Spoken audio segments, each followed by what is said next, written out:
My fiancé demanded a $75,000 wedding with 200 guests. I proposed a $15,000 one, but her parents humiliated me, calling me cheap and miserable, so I left her. And now she's still single after every rich man also abandoned her. I'm 31 years old. I work as a network technician for a telecommunications company, and about a year and a half ago, I ended my engagement to who was going to be my wife. And honestly, every day that passes, I feel more relieved that I made that decision. The thing is, I grew up in a household where money wasn't abundant, but it didn't run out either. You know, my parents worked hard. My dad was a mechanic and my mom was an administrative assistant at a school. And from a young age, they taught me that money has to be earned, taken care of, and spent wisely. No unnecessary luxuries, no living beyond your means, and definitely no going into debt for things you don't need. I remember when I was like 16, I wanted a car, and my father told me, "Perfect. Save half, and I'll put up the other half." And that's what I did. I worked all summer at a gas station and saved my part, and my father kept his word. That was my first car, a 2002 Honda Civic that cost me about $3,000 total, and I took care of it like it was a Ferrari, because I knew what it had cost me to get it. So I grew up with that mentality. And when I started working after college, he studied something in network engineering. Nothing very glamorous, but it pays well. I kept living like that. I mean, I rented a modest apartment, had a reliable but not ostentatious car, went out with friends but without spending fortunes, and basically lived below my means while saving a good portion of my salary each month. I'm not cheap. Seriously. I like to enjoy life. But for me, enjoying means going fishing on weekends, having barbecues with friends, traveling occasionally to affordable places. I don't know. Normal things that don't require emptying your bank account. I met Christina at a party that my friend Aaron threw when he inaugurated his house. It was like 4.5 years ago, and honestly, she seemed incredible from the first moment.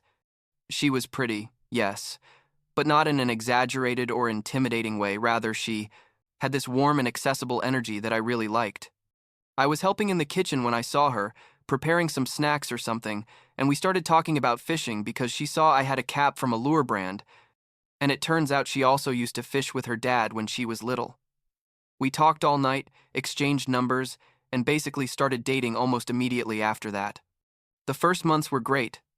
Seriously, she seemed to fit perfectly with my lifestyle.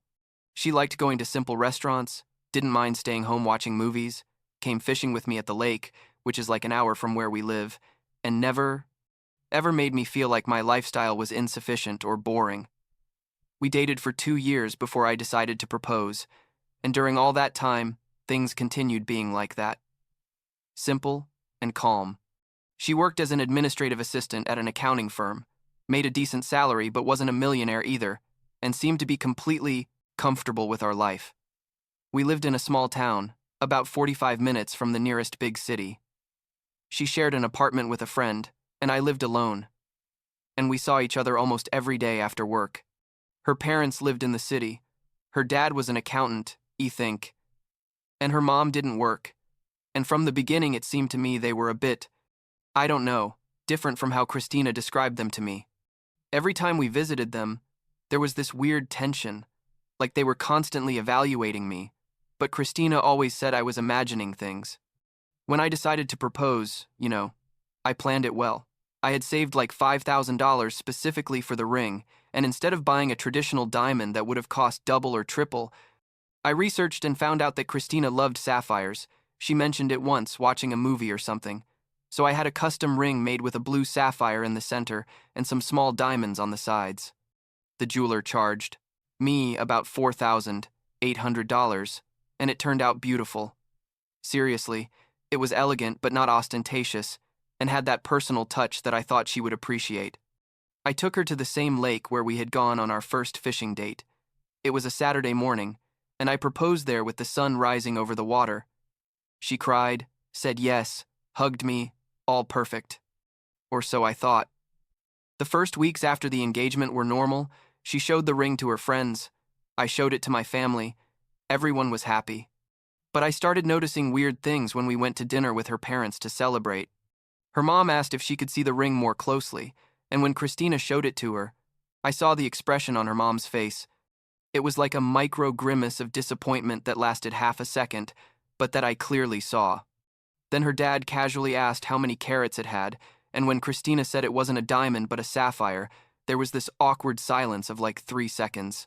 Christina immediately defended the ring, said she loved it because it was unique and personal, but I saw in her eyes that something had changed. I don't know if her parents put ideas in her head that night, or if they had always been there, and she had simply repressed them. But things started to change after that. At first, they were small things. She started talking about the wedding more frequently and more. I don't know, intensely than I expected. I thought we were going to do something simple, like 50 people at the town's community center. A DJ, buffet-style food, nothing too complicated. But Christina started mentioning that we needed a more elegant place, that 50 people was too few, that her parents had many friends who would want to come. I told her, okay, we can expand the list a bit, no problem, thinking she was talking about like 75 or 80 people. But then she showed me a list she had started making, and it had more than 200 names. 200. I asked her who all these people were, and she said, well, there's my coworkers, your coworkers, all the cousins, friends of the family from both sides, and my parents' friends. I told her I didn't know half of those people, and she told me it didn't matter, that it was rude not to invite extended family. Things got worse when we started visiting wedding venues. The town's community center seemed too basic to her, and she wanted to see places in the city. We went to see like 5 different venues, and each one was more expensive than the last. I'm talking about places that charged $15,000 just for renting the space, not counting food, decoration, nothing. I would ask her how much she thought we were going to spend in total, and she always told me, I don't know, we'll see. Don't worry so much about money. And that's where I started to really worry. Because she knew. She knew perfectly well how much I earned and how much I had saved, and the numbers simply didn't add up with what she was proposing. Then came the discussions about food. She wanted waiter service with plated food, multiple courses, quality wine and champagne, all served. And when I suggested that a buffet was more economical, and people generally prefer it because they can choose what they want, she looked at me like I had suggested serving McDonald's food. She told me that a buffet was in bad taste and that her parents would feel embarrassed. Then there was the music issue. She wanted a live band, not a DJ, because according to her, live bands make the wedding more memorable. I showed her band quotes, and the cheapest was like $5,000 for 4 hours of music. I suggested we could hire a professional DJ for a fraction of that price and have exactly the music we wanted. But she insisted on the band, and I haven't even mentioned the wedding planner thing. Christina decided we needed to hire someone to coordinate everything because she didn't have time to do it alone with her work, and the person she wanted to hire charged $8,000 for her services. $8,000 for basically making calls and coordinating things we could do ourselves with a little organization. I told her no, that we could do it ourselves with help from family and friends, and she told me I didn't understand the stress involved in planning a wedding. I was using her laptop. She had told me I could use it to check my email because my phone had run out of battery. And I accidentally saw that she had a Google tab open with a search that said, "How to upgrade engagement ring without offending your boyfriend." I froze. I literally felt like I had been punched in the stomach. I closed her laptop without checking anything else. I didn't want to be invasive, but that search haunted me for days. When I finally asked her about it, like a week later, trying to do it casually, she immediately got defensive. She told me she was just curious, that it didn't mean anything, that she loved the ring just as it was. But the damage was already done. You know, I knew she had been thinking about changing it. Things continued escalating. She chose Vera Wang bridesmaid dresses that cost $400 each, and she had 6 bridesmaids. I told her that was a lot of money to ask her friends to spend, and she told me it was normal, that all weddings are like that.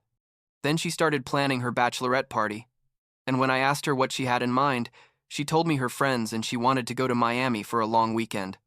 Miami. For a bachelorette party. I asked her how much that was going to cost, and she told me her friends would pay their own expenses, but that it was tradition for the groom and bride to pay some shared costs like the main accommodation or something. I told her we couldn't afford to pay for a trip to Miami on top of all the other wedding expenses, and she told me I was being selfish, that this was something that only happens once in a lifetime. The breaking point came one night when we sat down to review the real numbers. I had made a spreadsheet with everything she wanted: the venue, the food, the band, the wedding planner, the flowers, the photographer, the dress, everything, and the total was like $75,000. $75,000. I showed her the spreadsheet and told her, Christina, I have about $30,000 saved that I can allocate to the wedding without problem, and if you have savings too, we can pool them. But there's no way we can reach all of this. She was quiet for a moment and then told me, well, then we take out a loan. Just like that. Like it was nothing. Like going into debt for years to pay for a one-day party was the most logical thing in the world. I told her no. That I wasn't going to start our marriage in debt. That went against all my principles and how I was raised. She started crying and told me I didn't love her enough. That if I really wanted to marry her, I would do whatever was necessary to give her the wedding of her dreams. I told her I loved her, but that love didn't mean ruining yourself financially, that we could have a beautiful and meaningful wedding without spending a fortune. She told me I was cheap, that all our friends had had big and beautiful weddings, that what would people think if we had a mediocre wedding? I asked her since when did she care so much what others thought, and she yelled at me that I didn't understand anything, that this was important to her. The argument lasted hours. I tried to negotiate. I told her we could do some of the things she wanted, but not all, that we had to be realistic. I suggested we have the wedding in town, but with better catering. That we have fewer guests, but in a nicer place. Basically, I looked for all possible forms of compromise. But she was fixed on her idea of the perfect wedding. The wedding she had seen on Instagram and Pinterest, the wedding her friends had had, or that she thought they had had. She didn't want to give in on anything. And when I told her for the umpteenth time that I wasn't going to take out a loan, she told me, then let's talk to your family. Surely they can help. That's when I really got angry. I told her my parents had worked their whole lives and were just starting to enjoy their retirement, that I wasn't going to ask them to spend their savings on a party. She told me it was normal for parents to contribute, that her parents had already offered to put in $10,000, which I didn't know, and that my parents should do the same. I explained that my parents didn't have that kind of money available, that they lived very differently from how her parents lived, and that it wasn't fair to compare. She accused me of coming from a poor family that didn't understand how things are done, and that was, honestly, when something broke inside me. I just stared at her and thought, who is this person? Where is the girl I met at that party? The one who fished with me and was happy with a simple dinner at home? The next few days were horrible. Christina started involving other people. She told my sister Olivia about our argument, obviously from her perspective, painting me as a selfish boyfriend who didn't want to give her a decent wedding. Olivia called me and told me I should be more flexible, that weddings are important to women, that it only happens once in a lifetime. That phrase again. I explained the real numbers to Olivia, and she went quiet. I think she hadn't realized how much money we were talking about. She also told her parents, and this is where things got really ugly. Christina's parents invited me to dinner at their house. They said they wanted to talk about the wedding. I went thinking that maybe we were going to find a solution, that maybe they were going to help Christina see things more realistically. But no, it was basically an ambush. Her father, in this condescending tone that made my blood boil, started telling me that when a man decides to marry, he has to be prepared to take care of his wife, to give her what she needs. I told him I was more than prepared to take care of Christina, but that taking care didn't mean going into debt irresponsibly. Her mother started with this speech about how they had had a big and beautiful wedding 30 years ago, how all their friends remembered their wedding as the event of the year, how Christina had always dreamed of having something similar. I tried to stay calm. I explained my financial situation to them. I told them how much I could contribute without going into debt. I suggested reasonable alternatives. But Christina's father interrupted me and told me, if you can't pay for the wedding my daughter wants, maybe you're not ready to get married. Just like that, directly, like a threat. And then he added that if I really loved Christina, I would find a way to make it work. that there are banks that give wedding loans with reasonable interest rates, that we could pay it, often 5 or 6 years without problem. I asked him if he was going to pay that loan if things got difficult, and he told me that was my responsibility as a future husband. Christina was there, sitting next to her mother, saying nothing, letting her parents attack me. I expected that at some point she would intervene, that she would defend me, that she would tell her parents this was between the two of us. But she didn't. She just sat there, with teary eyes, nodding every time her parents said something. And it was at that moment, sitting at that table with her parents trying to manipulate me and her, letting them do it, when I realized I couldn't go forward with this. Not with the wedding as she wanted it, and honestly, not with the marriage at all. I got up from the table. I told them, "Thank you for dinner, but I think Christina and I need to talk about this alone." Her father told me I was behaving like a child, to sit down and finish the conversation. I told him the conversation. It was already over. That I wasn't going to go into debt to pay for a party, and that if that made me a bad boyfriend in their eyes, then maybe they were right. Maybe I wasn't the right man for Christina. Christina started crying and told me to stay, that we should talk, but I was already at the door. I left that house and drove straight to my apartment, with my hands shaking on the steering wheel. Christina called me like 20 times that night. I sent her a message telling her I needed time to think, that we'd talk the next day. I didn't sleep at all that night. I stayed awake thinking about everything. About the 2 years we had spent together. About how things had been before the engagement. About how they had changed after. I thought about my future. About what my life would be like if I married someone who clearly had such different values from mine when it came to money. I thought about what my parents had taught me, about how they had built a happy life without luxuries, but with stability and peace of mind. And I realized I couldn't betray those principles, not for anyone. The next day, I asked Christina to come to my apartment. When she arrived, her eyes were swollen from crying so much, and part of me felt terrible for doing this to her, but I knew it was the right thing. I told her I couldn't go forward with the wedding, not on the terms she wanted, and that if she couldn't accept a more modest wedding, then maybe we shouldn't get married at all. She immediately said yes, that she accepted a smaller wedding, that we could work with my budget. But I didn't believe her anymore. You know, I had seen who she really was when things didn't go the way she wanted. I had seen how she allowed her parents to treat me. I had seen her priorities. I told her I needed more than words, that I needed to see actions, that maybe we should postpone the wedding indefinitely while we resolved this. She got hysterical. She yelled at me, cried at me, begged me. She told me she loved me, that we could overcome this, that she would change. But then, in a moment of anger, she told me, "You know what? If you don't want to give me the wedding I deserve, I'll find someone who will." And there I knew for certain. She wasn't angry because our relationship was ending. She was angry because she wasn't going to get her Instagram wedding. I gave her back the ring, asked her to leave my apartment, and she cursed me, called me poor, called me miserable, told me I would regret this. The following weeks were difficult. Christina told everyone that I had broken off the engagement because I was cheap and selfish, that I didn't want to spend a penny on making her happy. Some mutual friends stopped talking to me. My sister Olivia was confused and a bit upset with me at first, though she understood later when I explained everything to her in detail. Christina's parents told anyone who would listen that I was a bad man, that their daughter had dodged a bullet by not marrying me. It was hard. I'm not going to lie. Especially because I had really loved Christina, or at least who I thought Christina was. But here's where the story gets, I don't know, almost funny in retrospect.